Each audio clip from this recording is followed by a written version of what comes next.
सर्व मंगल मांगल्ये शिवे सर्वार्थ साधिके शरण्यं त्र्यंबके गौरी नारायणी नमोस्तुते। नमस्कार बंधू भगिनींनो, आपल्या सगळ्यांचं सहर्ष स्वागत आहे स्वास्तिकम या माझ्या चॅनलवर। आज मी आपल्यासाठी देवी पुराणातील पुढचे अध्याय घेऊन आलेले आहे। तरी आई भगवतीला तिच्या ज्या कुठल्या भक्तांपर्यंत हे भागवत पोहोचवायचं असेल ते माझ्या माध्यमातून तिला पोहोचू दे, हीच तिच्या चरणी प्रार्थना। सर्व मंगल मांगल्ये शिवे सर्वार्थ साधिके शरण्यं त्र्यंबके गौरी नारायणी नमोस्तुते।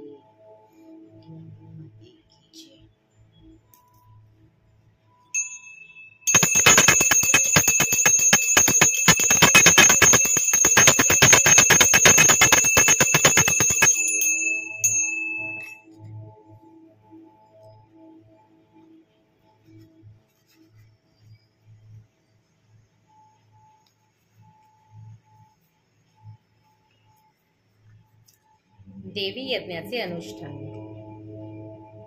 श्री गणेशाय नमः, श्री सरस्वतीभ्यो नमः।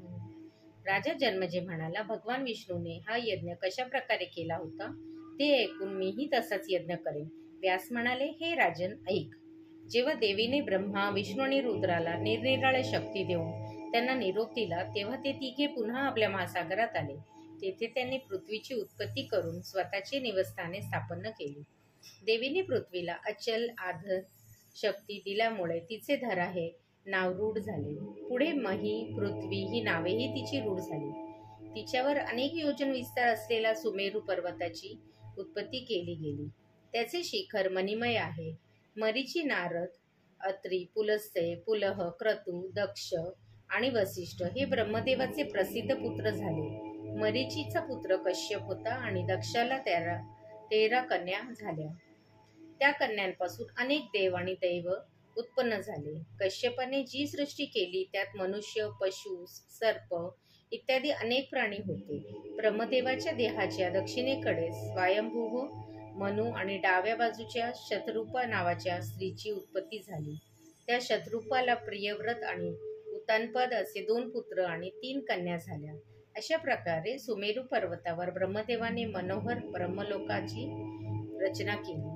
विष्णूने सर्व लोकांपेक्षा उच्च अशा ठिकाणी सुरम्य आणि श्रेष्ठ असा वैकुंठ स्थापन केला। शिवाने कैलासावरच आपले निवासस्थान बनविले। विविध रत्नांनी सुशोभित अशा एका मेरू शिखरावर इंद्राच्या निवासस्थानाची स्वर्गाची रचना केली गेली। मग एकदा जेव्हा समुद्र मंथन केले तेव्हा त्यातून 14 रत्ने काढली। अशा प्रकारे देव, मनुष्य, पशु इत्यादी 3 प्रकारची सृष्टी निर्माण केली। तसेच अंडज, स्वतेज, उद्दिज आणि जरायुज अशा प्रकारची देहधारी उत्पन्न केले गेले। नंतर ब्रह्मा, विष्णू, रुद्र आपापल्या निवासस्थानी जाऊन राहिले। भगवान विष्णूंना तेथे गेल्यानंतर आपण पाहिलेल्या मणिद्वीपाचे स्मरण झाले। तसेच महामायेने दिलेले दर्शन आठवले आणि तिने दिलेला शुभ मंत्रही आठवला। म्हणून मग त्यांनी अंबिका यज्ञ करण्याचा विचार केला। शिव, ब्रह्मा, वरुण, इंद्र, कुबेर, पावक, यम, वसिष्ठ, कश्यप, दक्ष, वामदेव आणि बृहस्पती यांना यज्ञासाठी निमंत्रण दिले। यज्ञासाठी सामग्री एकत्रित केली। शिल्पीकडून मंडप बनविला। श्रेष्ठ व्रती अशा 27 ऋत्विजांना पाचारण केले। नंतर चैत्य आणि विषद निवेदीची रचना केली। विप्रगण बीजमंत्राचा जप करू लागले। जेव्हा यज्ञकार्य संपन्न झाले तेव्हा आकाशवाणी झाली की, हे विष्णू, हे हरे, तुम्ही सदा सर्व देवतांमध्ये श्रेष्ठ राहाल। सर्व देव तुम्हाला मान्य, पूज्य, समर्थ मानतील। सर्वजण तुमची अर्चना करतील। यज्ञात तुम्ही प्रमुख समजले जाल, म्हणून याज्ञिक तुमचे सर्वात प्रथम पूजन करतील। दानवांकडून पीडित झालेले देव तुम्हाला शरण येतील। जेव्हा जेव्हा धर्माचा ऱ्हास होईल तेव्हा तेव्हा धर्मरक्षणार्थ तुम्ही अवतार घ्याल। भगवान विष्णूंना वर देऊन आकाशवाणी थांबली। विष्णू प्रसन्न झाले। यज्ञ समाप्त करून त्यांनी देवदेवतांना, ब्रह्मपुत्र मुनिजनांना निरोप दिला। देवी महिमा, वीरसेनाचा पराजय। राजा जन्मेजय म्हणाला, हे व्यासमुने, आपण मला त्या भगवतीचा महिमा सांगा, मी यज्ञ करीन आणि पवित्र होईन। व्यास म्हणाले, हे राजा, मी तुला एक पुराणकाळची कथा सांगतो, ती ऐक। कौशल देशामध्ये सूर्यवंशात राजा पुष्पपुत्र होऊन गेला। त्याचा मुलगा ध्रुव संधी अतिशय पराक्रमी असा होता. तो समुद्र संपन्न अशा अयोध्येपुरी राज्य करीत असे. त्याच्या राज्यात सर्व लोक सुखी होते. चोरी चहाडी करणारे, लबाड, दंभी, कृतज्ञ, मूर्ख असे कोणीच त्याच्या राज्यात नव्हते. अशा या धर्माने राज्य करणाऱ्या राजाच्या 2 राण्या होत्या. थोरली मनोरमा आणि दुसरी लीलावती. त्या दोघीही रूपवान विदुषी होत्या. मनोरमेचा मुलगा सुदर्शन आणि त्याच्याहून 1 महिन्याहून लहान असा लीलावतीचा मुलगा शत्रुजित होता. ते दोघे विनयशील होते. एकदा राजा ध्रुवसंधी शिकारीसाठी वनात गेला असता सिंहांशी सामना झाला आणि त्यातच राजाचा वीर मृत्यू झाला. राजाच्या मृत्यूची वार्ता ते ऐकून दुःख झाले. नंतर प्रजाजन, मंत्री आणि महामुनी वसिष्ठ या सर्वांनी मिळून ठरविले की राजाचा मोठा मुलगा सुदर्शन याला राज्यावर बसवायचे. हा निर्णय घेतला ऐकून उज्जैनीचा राजा युधाजित तेथे आला. तो लीलावतीच्या मुलासाठी म्हणजेच त्याच्या नातवासाठी तेथे आला. त्याच्या मनात सुदर्शनाऐवजी आपला नातू शत्रुजित याला राज्य मिळावे असे होते. पण त्याचे येण्याची वार्ता समजताच सुदर्शनाचे आजोबा कलिंगाधिपती राजा वीरसेन आपल्या नातवाचे कल्याण करण्यासाठी तेथे आले. दोघा राज्यात वाद निर्माण झाला. तो मिटवण्यासाठी ताकद कोणी नव्हती. त्यांना असे अवेळी वाद घालताना पाहून आप्तेष्ट आपल्याला आपली सैन्य घेऊन युद्धासाठी तेथे येऊ ठाकले. त्यातच आणखीन भर म्हणजे शृंगवरचा निषाद राजा ध्रुवसंधीच्या इराद्याची तेथे येऊन धडकला. दोन्ही राजपुत्रांच्या भांडणांची वार्ता ऐकून निरनिराळ्या ठिकाणाहून चोर, दरोडेखोर सुद्धा तेथे आले. अशा तऱ्हेने तेथे भीषण समागम झाला. व्यास म्हणाले, हे राजा, युद्धाचा ठाम निश्चय करून त्या दोन्ही राजांनी शस्त्रे ग्रहण केली. क्रोध आणि लोभ यांच्या आधिक्याने ते संग्रामासाठी रणक्षेत्रात उतरले. राजा युद्धजिताने धनुष्यबाण हाती घेतले. मग क्षात्रधर्माचे पालन करणारा इंद्रप्रमाणे तेजस्वी व शूर असा राजा वीरसेनही त्याच्या प्रतिकार करण्यासाठी रणक्षेत्रात पदार्पण करता झाला. त्या भयंकर संग्रामात राजा युधाजिताने आपल्या तीक्ष्ण आणि अत्यंत दारुण अशा बाणांनी राजा वीरसेनाचा वध केला. वीरसेनाचे मस्तक धडापासून कापले जाऊन राजा जमिनीवर पडला आणि त्याची सेना त्याची ही अवस्था पाहून भयभीत होऊन सैरावैरा पळू लागली. मनोरमेला जेव्हा आपल्या वडिलांची मृत्यूची वार्ता समजली तेव्हा ती अत्यंत दुःखी झाली. तिच्या मनात विचार आला की राज्य लोभाने पापी युधाजित माझ्या मुलाची हत्या करण्यालाही मागे पुढे बघणार नाही. माझे वडील या युद्धात मारले गेलेले आहेत. आता मी काय करू, कुठे जाऊ? दैवयोगाने कसले घोर संकट माझ्यावर येऊन धडकले. देवाधीन असलेली तरी उद्यमाने कार्यसिद्धी नेहमी संभवते. म्हणून मला आता पुत्र रक्षणार्थ काहीतरी उपाय शोधला पाहिजे. मग तिने चटकन आपला एक चतुर्मंत्री विद्वल याला गुपचूप बोलवले. तो आल्यावर ती म्हणाली, आपण जाणताच आहात मी कोणत्या संकटात पडलेले आहे. माझा मुलगा अजून लहान आहे. युधाजित अत्यंत बलवान आणि दृष्ट आहे. तेव्हा मी काय करावे म्हणजे मी माझ्या मुलाचे रक्षण करू शकेन. विद्वल म्हणाला, राणी सरकार, आपण व्यक्तींच्या वेळ न घालवता या बालकासह वनात जाऊ आणि मग तेथून काशीला जाऊया. राणी मनोरमेने चटकन जाण्याचा निर्णय घेतला आणि ती लीलावती जवळ जाऊन म्हणाली, हे सुलोचने, मी आपल्या पित्याच्या दर्शनासाठी जात आहे. नंतर ती विद्वल आणि आपले एक दासी यांना बरोबर घेऊन मुलासह तेथून निघून नगराबाहेर गेली. भयभीत झालेली आणि दुःखी अशी ती राणी भारद्वाज आश्रमात पोहोचली. तेथे तपस्वी मुनींना पाहून तिचे भय थोडेसे कमी झाले. तिला पाहून मुनींनी विचारले, हे शुचिस्मित, आपण कोण आहात? कोणाची भारी आहात? आपल्यावर कोणते संकट आहे? सर्व काही सांगा. विद्वलाने तिची सर्व खरी माहिती मुनिवरांना सांगितली. तेव्हा ते म्हणाले, हे कल्याणी, तू प्रथम भय सोडून दे आणि येथे आश्रमात राहून तू आपल्या मुलाचे पालन कर. येथे तुला कशाचेही भय वाटायचे कारण नाही. मुनिवरांचे हे धीराचे शब्द ऐकून ती निर्भय मनाने तेथे एका कुटीमध्ये राहू लागली. देवीची कृपा, देवीच्या काशी निवास. व्यास म्हणाले, युद्धक्षेत्रात अयोध्यावर गेल्यावर राजा युधाजिताने सुदर्शनाचा वध करण्याचा निश्चय केला. म्हणून त्याने मनोरमेचा मागे पाठलाग केला. तेव्हा त्याला कळले की ही मनोरमा भारद्वाज आश्रमामध्ये आहे. तिला मारण्यासाठी तो लगेच त्रिकुटची पर्वताकडे निघाला. वाटेत त्याने शृंगारपूरचा बलवान निषाद राजा दुर्देश ह्याला त्याच्या सैन्यासह आपल्या बरोबर घेतले. युधाजित आपल्या येण्याच्या आधीच वार्ता ऐकून मनोरमा भयाने थरथर कापू लागली. ती अश्रू भरलेल्या नेत्रांनी मुनिवरांकडे गेली आणि म्हणाली, मुनिवर, त्या दृष्ट युधाजिताने माझ्या वडिलांना मारले, आपल्या नातवासाठी राज्य बळकाविले आणि आता माझ्या एकुलत्या एका मुलाचा वध करण्यासाठी तो इकडे येत आहे. आता मी काय करू? कोठे जाऊ? तिला धीर देऊन मुनी म्हणाले, मुली, तू कुठेही जाऊ नकोस, येथेच निर्भयपणाने राहा. नंतर ते युधाजिताकडे जाऊन त्यांना म्हणाले, हे नृपांतम, तू आलास तसा परत जा. ती अत्यंत दुःखी, अबला आणि तिचा अबोध बालक तुझ्याकडे येणार नाही, तेव्हा तू जावेस हे चांगले.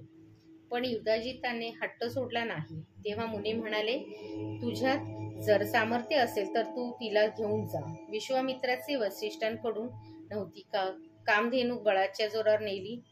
मुनींचे म्हणणे ऐकून राजा युधाजिताने आपले वृद्ध मंत्र्याला बोलविले आणि त्याचा सल्ला विचारला. तेव्हा तो विचारी अनुभवी मंत्री म्हणाला, महाराज, आपण येथे आपल्या बळावरचा वापर करू नये. मुनीच्या आज्ञेप्रमाणे आपण येथून परत जाण्यास योग्य आहे. राजा म्हणाले, का? यावर मंत्र्याने सांगितले, महाराज, प्राचीन काळी गाधीपुत्र विश्वामित्र एकदा वसिष्ठ मुनींच्या आश्रमात गेले होते. तेव्हा महर्षींनी त्यांना भोजनाचे आमंत्रण दिले. त्याप्रमाणे विश्वामित्र आपल्या सैन्यासह भोजनाला जाऊन पोहोचले. तेव्हा त्यांना एक आश्चर्यजनक घटना पाहिली. ते म्हणाले, सर्व लोकांना भोजनासाठी लागलेली सामग्री नंदिनी गायीने पुरविले. सर्वजण जेवून तृप्त झाले. तेव्हा निघताना विश्वामित्राने वसिष्ठांजवळ नंदिनीची आणि त्याच्या गायीची याचना केली. त्या बदल्यात राजा विश्वामित्र त्यांना 10,000 किंवा 1,00,000 उत्तम गायी देण्यास तयार झाला. वसिष्ठ मुनी म्हणाले, मी तर हिला देण्यास तयार नाही, पण तुला हवी असेल तर तू बळाच्या साहाय्याने घेऊन जा. ते पाहून नंदिनी सजल झाला. नेत्रांनी मुनींकडे पाहून म्हणाला, आपण का बरे माझा त्याग करीत आहात? तेव्हा मुनी उत्तरले, हे सुखदग्धे, मी तुझा त्याग केलेला नाही. तुझ्याद्वारे मी राजाचे हे आदिरातिथ्य केले आहे. त्याचे फळ म्हणून राजा तुला घेऊन चालला आहे. हे ऐकून नंदिनी अतिशय क्रुद्ध झाली आणि तिने खूप मोठ्याने हंबरडा फोडला. तो आवाज ऐकून त्या गायीच्या शरीरातून असंख्य शस्त्रधारी दैत्य ओरडतच बाहेर पडले. राजाचे सर्व सैन्यासह ते दैत्य ओरडतच बाहेर पडले. राजाच्या सर्व सैन्यावर ते दैत्य तुटून पडले आणि त्यांनी त्या सैन्याचा धुव्वा उडवून नंदिनीला त्याच्या तावडीतून सोडवून आश्रमात परत आणले. विश्वामित्राला मग एकट्यालाच परतावे लागले. त्यांनी मनाशीच विचार केला की माझ्या शास्त्र धर्माला मी आज बट्टा लावला आहे. मी किती नीच कृत्य केले. माझ्यासारखा पापी दुसरा कोणीच असेल का? खूप विचारानंतर त्यांनी ठरवले की ब्रह्मबलच सर्वश्रेष्ठ आहे. त्यासाठी त्यांनी तपश्चर्या करण्यासाठी ठरविले आणि म्हणूनच हे महाराज, आपण ह्या तपस्याशी शत्रुत्व करू नका, अविचार सोडून द्या. राजा युधाजिताने मंत्र्याचे म्हणणे मान्य केले व तो आपल्या राजधानीस परतला. त्यानंतर राणी मनोरमेचे सुटकेचा श्वास सोडला व ती आपल्या सुदर्शनासह तेथे राहू लागली. सुदर्शन दिवसेंदिवस वाढतच होता. एकदा मंत्री विधवल आश्रमात गेले असता एका मुनिकुमाराने त्याला क्लीब म्हटले. ते ऐकून राजपुत्र सुदर्शनाला मजा वाटली. तो या शब्दात अद्याक्षर क्लीम चा पुन्हा उच्चार करू लागला. आपोआपच हा कामराज बीज मंत्राबद्दल त्याच्या मनात आदर उत्पन्न झाला, म्हणून तो या मंत्राचा जाप करू लागला. यावेळी राजकुमार फक्त 5 वर्षाचा होता. तो खेळताना खाताना झोपताना सदा या मंत्राचा जप करीत राहिला. 11व्या वर्षी भारद्वाज मुनींनी त्याच्यावर उपनयन संस्कार करून त्याच्याकडून वेदाध्ययन करवले. पण एक दिवस अचानक त्याला देवीचे दर्शन घडले. लाल वस्त्रे परिधान केलेली भगवती वैष्णवी गरुडावर आरूढ झालेली होती. देवीच्या दर्शनाने राजपुत्राला खूप आनंद झाला. भगवतीने प्रसन्न होऊन याच सुमारास काशीराजाची मुलगी राजकन्या शशिकला हिला कळले की कामदेवाप्रमाणे सुंदर, वीर आणि सर्वगुण संपन्न नावाचा कोणी राजकुमार वनात राहतो आहे. ती बातमी कळताच तिच्या स्वप्नात देवी भगवती जगदंबेचे दर्शन घेऊन सांगितले की, हे राजकन्ये, सुदर्शन माझा भक्त आहे. तुला तो पती म्हणून योग्य आहे. तो माझ्याकडे आशीर्वादाने तुझ्या सर्व मनोकामना पूर्ण होतील. शशिकला हे स्वप्न पाहून खूपच आनंदित झाली. ती जास्ती सुंदर दिसू लागली म्हणून काशीराज सुबाहूने तिचे स्वयंवर मांडले. सर्व ठिकाणी आमंत्रण गेली. तेव्हा एक ब्राह्मणा हाती निरोप देऊन शशिकलेने गुप्तपणाने आपल्या वरात सुदर्शनास बोलविले पाठवले. ब्राह्मण भारद्वाज आश्रमात जाऊन निरोप देऊन आला. सुदर्शनाकडे बातमी कळल्यावर महर्षी भारद्वाजांनी त्याला स्वयंवरात भाग घेण्याची आणि जाण्यास अनुमती दिली.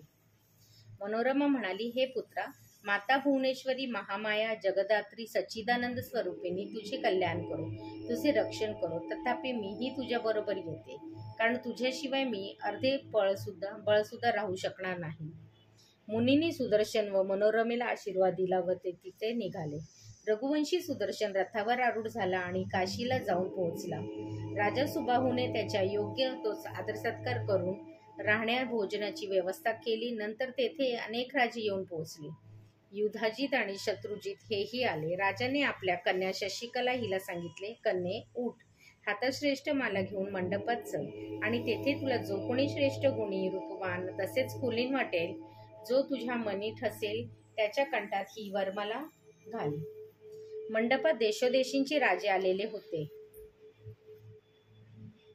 त्यांना पाहून हे घे आणि जो कोणी तुला पसंत पडेल त्याला पती म्हणून निवड. वडिलांचे हे बोलणे ऐकून शशिकला त्यांना म्हणाली, हे तात, मी त्या राजासमोर जाऊन शकत नाही, कारण शास्त्रात सांगितले आहे की स्त्रीने फक्त आपल्या पतीचेच मुखदर्शन करावे. अनेक पुरुषांकडे जाणाऱ्या स्त्रीचे सतीत्व नष्ट होते. मी तर सुदर्शनालाच पती रूपात स्थान दिले आहे, त्यामुळे अन्य कोणाची कामना मी करीत नाही. आपण माझे शुभचिंतता तर मला सुदर्शनालाच दान करा. कन्येचा विचार समजता सुबाहूने आपल्या राजाला सांगितले, आपण आपल्या शिबिरात जावे. मी उद्या माझ्या कन्येचा विवाह करीत आहे. उद्या ह्याच वेळी आपण सर्वजण मंडपात यावे. सर्व राजे मग आपापल्या शिबिरात परतले. राजा सुबाहूने आपल्या आप्तसमवेत विवाहांसाठी तयारीचा सुरुवात केली. भटजींना बोलवून तसेच सुदर्शनालाही बोलवून त्याने त्याची पूजन केले. त्याला आसन, आचमनीय, जल, अर्ध्य, वस्त्र, जोडी, कुंडले आणि गाय देऊन विधीपूर्वक कन्यादान केले. मृद तसेच रुचकर भोजन, योग्य हुंडा देऊन त्याने विवाह उत्तम प्रकारे केला. राजाला बातमी कळली. बरेचसे राजे सुदर्शनाचा रस्ता अडवून उभे होते. ती बातमी ऐकून राजाला काळजी लागली. त्याला चिंतेत पाहून सुदर्शन म्हणाला, आपण निश्चित राहा, आम्हाला निरोप द्या. आमच्या वाटेत आम्हाला कोणीच येणार नाही. आम्ही त्या पवित्र भारद्वाज आश्रमातच जाऊन राहायचं ठरविलं आहे. आपण त्या राज्यांचे भय मनातून काढून टाकावं, कारण जगन्माता माझी काळजी घेईल. तिच्यावर संपूर्ण भरोसा आहे. आपल्या जावयाचे हे बोलणे ऐकून राजा सुबाहू त्याला असल्यामुळे आपल्याबरोबर मोठे सैन्य घेऊन तो त्यांच्या पाठोपाठ जाऊ लागला. समोर असलेली अन्य राजांची विशाल सैन्य पाहून त्याने भगवती शिवादेवीचे मनातल्या मनात जप सुरू केला. सुदर्शनही आपल्या पत्नीसह एकाक्षर मत्व कामराज महामंत्राचा जप करू लागला. सर्व राजे आता कोलाहल माजवून त्या राजकुमारीचे अपहरण करण्यासाठी तयार झाले. त्याचवेळी सिंहावर बसलेली भगवती अचानक प्रकट झाली. तिच्याजवळ निरनिराळी शस्त्रांची तयारी होती. तिने दिव्य वस्त्रे धारण केलेली होती. गळ्यात मंदारमाला तिने घातली होती. देवी अचानक प्रकट झाल्यामुळे शत्रू राजे विस्मित झाले. भगवतीला पाहून सुदर्शन सुबाहूला म्हणाला, पहा महाराज, भवानी दर्यादी दृष्टीने आपल्या मदतीसाठी धावली. मी तसा निर्भयच होतो, पण आता तर मला किंचितही भयाचं कारण नाही. आणि त्याने आपल्या सेनापतीला पुढे होऊन मार्ग क्रमण्यास सांगितला. देवीच्या सिंहाने भयंकर गर्जना केली. त्यामुळे शत्रू सैन्य भयभीत झाले. भयंकर वादळ उठले. अशा प्रकारे भयंकर संग्राम सुरू झाला. भगवती चंडिका क्रुद्ध झाली आणि तिने युधाजित तसे शत्रुजिताचा संहार केला. सुबाहूने मग देवीची स्तुती करायला सुरुवात केली. तो म्हणाला, देवी जगद्धात्री शिवे, तुला माझे नमस्कार आहे. दुर्गे भगवती, तुला माझे नमस्कार असेल. भक्तांचे संकट निवारण करणाऱ्यांची देवी, मी तुझे गुणगान कोणत्या शब्दाने गाऊ? ब्रह्मा, हरी, इंद्र आणि देवगण तसेच तत्वज्ञानी मुनीच्या दर्शनाची व्याकुळ होतात. अशा तुझे दुर्लभ दर्शन मला दम, शम, समाधी याशिवाय प्राप्त झाले आहे. हे भुवनेश्वरी, मी तुझे भजन, बीज मंत्र काहीच जाणू शकलो नाही, तरीही तुझा महिमा फार मोठा आहे. मी जाणतो, तुला माझा नमस्कार आहे. सुबाहूने सुबाहूची स्तुती ऐकून प्रसन्न झालेली शिवा त्याला म्हणाली, आपल्या इच्छित वर माग. काशीराज भक्तिरसात बुडून गेला होता. तो म्हणाला, हे देवी, तुझ्या दर्शनाशिवाय महान गोष्ट दुसरी कोणती आहे. म्हणून हे जगदंबिके, माझ्या हृदयात निरंतर तुझा निश्चला आणि अनावापाळीनी भक्ती राहू दे. हे माते, तू माझ्या काशीपुरी स्थायी रूपाने राहा. दुर्गादेवी नावाचे तुझ्या शक्तीसह विद्यमान राहा आणि माझ्या नगरीचे सर्व रक्षण कर. हे देवी, जोपर्यंत ह्या काशी नगरात अस्तित्व असेल तोपर्यंतच तू येथे राहा. देवी प्रसन्न झाली. तिने काशीत राहणे मान्य केले आणि सुदर्शनाला अयोध्येला जाऊन राज्य करण्याची आज्ञा दिली. सुदर्शनाने देवीला भक्तिपूर्वक प्रणाम केला. सर्वांचे कल्याण चिंतन देवीने अंतर्धान पावली. श्रीदेवी पर्णमस्तु. शुभं भवतु, शुभं भवतु, शुभं भवतु.